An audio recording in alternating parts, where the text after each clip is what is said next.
tema que nos ha de ocupar en estos momentos es comenzando con una pregunta. Y esa pregunta dice, ¿en el tiempo presente ha aparecido ya el anticristo? Leamos en 2 Tesalonicenses capítulo 2, versículo 1 al 10. Pero con respecto a la venida de nuestro Señor Jesucristo y nuestra reunión con Él, os rogamos, hermanos, que no os dejéis mover fácilmente de vuestro modo de pensar, ni os conturbéis, ni por espíritu, ni por palabra, ni por carta como si fuera nuestra, en el sentido que el día del Señor está cerca.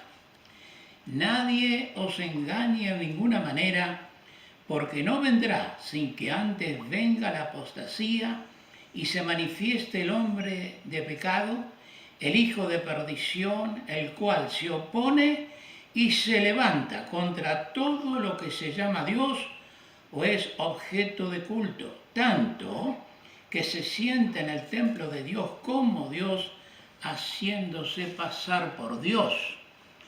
¿No os acordáis que cuando yo estaba todavía con vosotros os decía esto? Y esa pregunta la hace el apóstol Pablo. Y ahora vosotros sabéis lo que lo detiene, a fin de que a su debido tiempo se manifieste, porque ya está en acción el misterio de la iniquidad, solo que hay quien al presente lo detiene, hasta que él, a su vez, sea quitado del medio, y entonces se manifestará aquel inicuo, a quien el Señor matará con el espíritu de su boca y destruirá con el resplandor de su venida, inicuo, cuyo advenimiento es por obra de Satanás, con gran poder y señales y prodigios mentirosos. Y con todo engaño de iniquidad para los que se pierden, por cuanto no recibieron el amor de la verdad para ser salvos. Por esto Dios les envía un poder engañoso para que crean a la mentira, a fin de que sean condenados todos los que no creyeron a la verdad, sino que se complacieron en la injusticia. Este pasaje tiene suma importancia para comprender a este personaje tan relevante. En el versículo 4 se hace resaltar que este hombre se levantará contra todo lo que se llama Dios o es objeto de culto, tanto que se sentará en el templo de Dios haciéndose pasar por Dios. Pero en el presente hay algo que lo detiene, y aunque ya está manifestándose el misterio de la iniquidad, no puede realizar su propósito nefasto, que es el de dominar el mundo a su antojo. Nos preguntamos entonces, ¿quién es el que impide que se manifieste este hombre de pecado? La respuesta a este interrogante es concluyente. Es el Espíritu Santo que habita en cada creyente y por lo tanto es la Iglesia de Cristo que todavía está en este mundo. Mientras tanto, la Iglesia de Cristo espera cada día a su Señor. Tenemos dos pasajes importantes para considerar constantemente. El primero es la promesa que Cristo hizo a todo creyente, aunque en ese momento estaban sus discípulos que representaban a la iglesia. Les dijo en el Evangelio de Juan 14, 1 al 3, no se turbe vuestro corazón, creéis en Dios, creed también en mí. En la casa de mi Padre muchas moradas hay. Si así no fuera, yo os lo hubiera dicho. Voy pues a preparar lugar para vosotros, y si me fuere y os prepararé lugar, vendré otra vez y os tomaré a mí mismo, para que donde yo estoy, vosotros también estéis.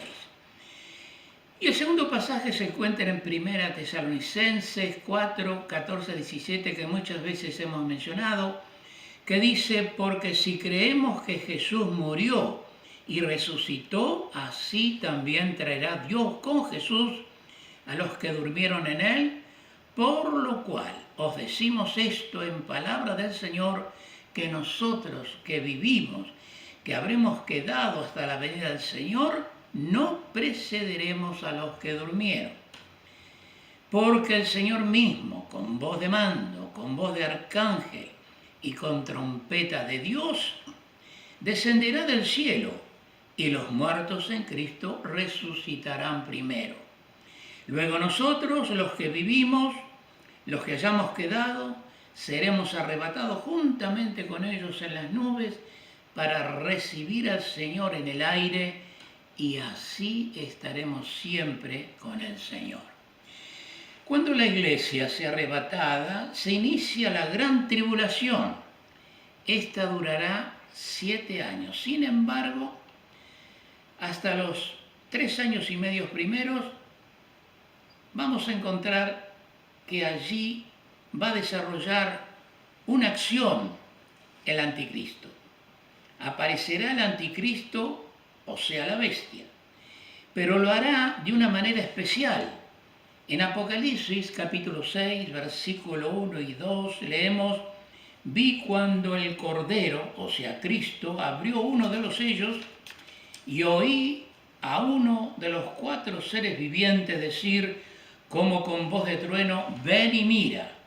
Y miré, y he aquí un caballo blanco, y el que lo montaba tenía un arco, y le fue dada una corona, y salió venciendo, y para vencer. Y para vencer. Aquí aparece con un disfraz la bestia, o sea, el anticristo, montado en un caballo blanco.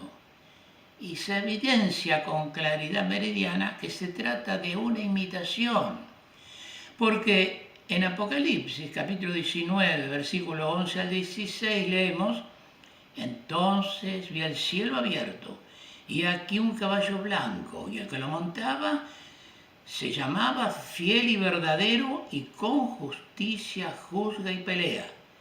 Sus ojos eran como llama de fuego, y había en su cabeza muchas diademas, y tenía un nombre escrito que ninguno podía conocer, sino él mismo.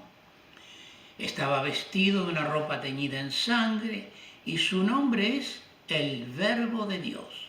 Y los ejércitos celestiales, vestidos de lino finísimo, blanco y limpio, le seguían en caballos blancos.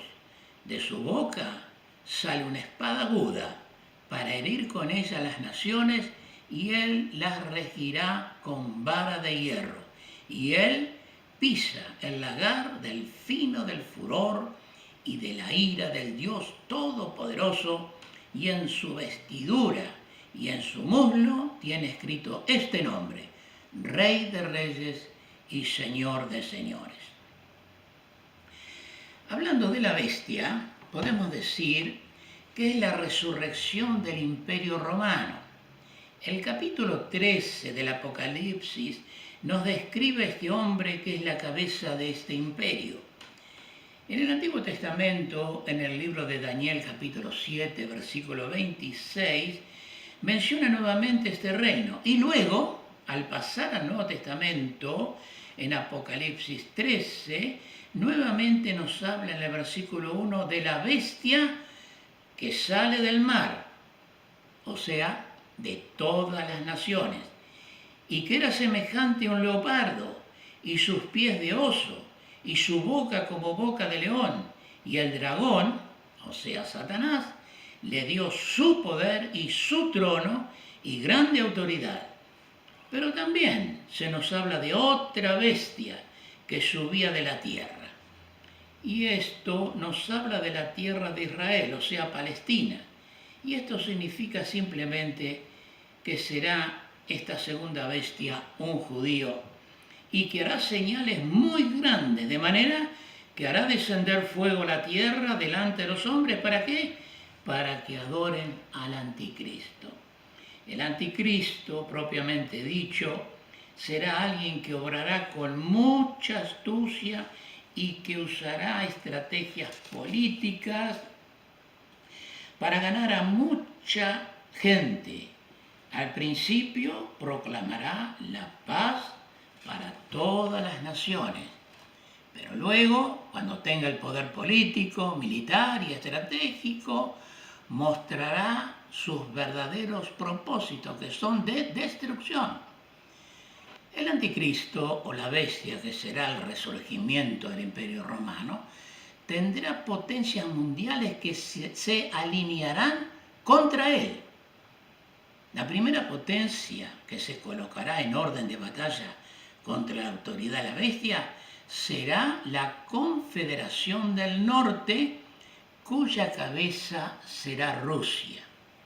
Hay varios pasajes para mostrar esta aseveración, pero nos bastará 2 citas solamente: Ezequiel 38, del 1 al 39, y Daniel, capítulo 11, versículo 40.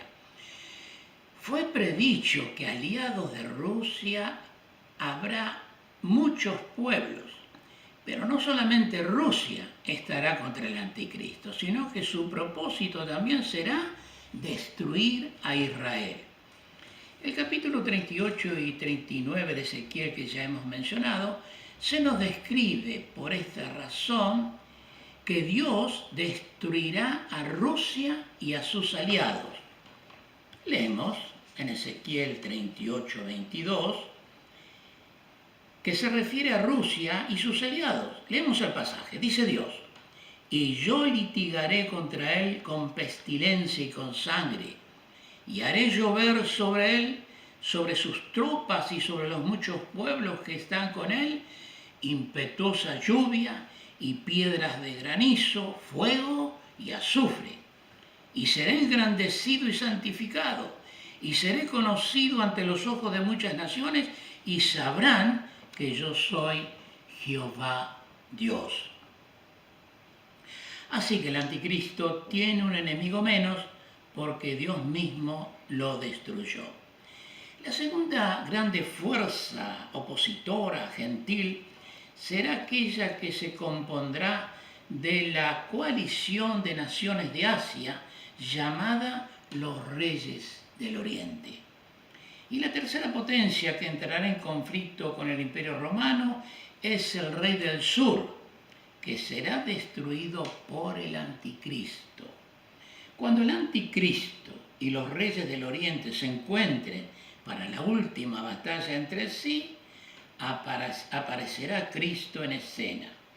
En Apocalipsis capítulo 19, 11 al 18, que ya hemos leído, dice: entonces vi el cielo abierto y aquí un caballo blanco, y el que lo montaba se llamaba Fiel y Verdadero, y con justicia juzga y pelea. Sus ojos eran como llama de fuego, y había en su cabeza muchas diademas, y tenía un nombre escrito que ninguno sino él mismo conocía. Estaba vestido de una ropa teñida en sangre, y su nombre es el Verbo de Dios. Y los ejércitos celestiales, vestidos de lino finísimo, blanco y limpio, le seguían en caballos blancos.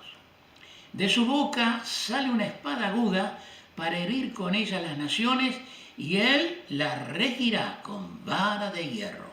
Y él pisa el lagar del vino del furor y de la ira del Dios Todopoderoso.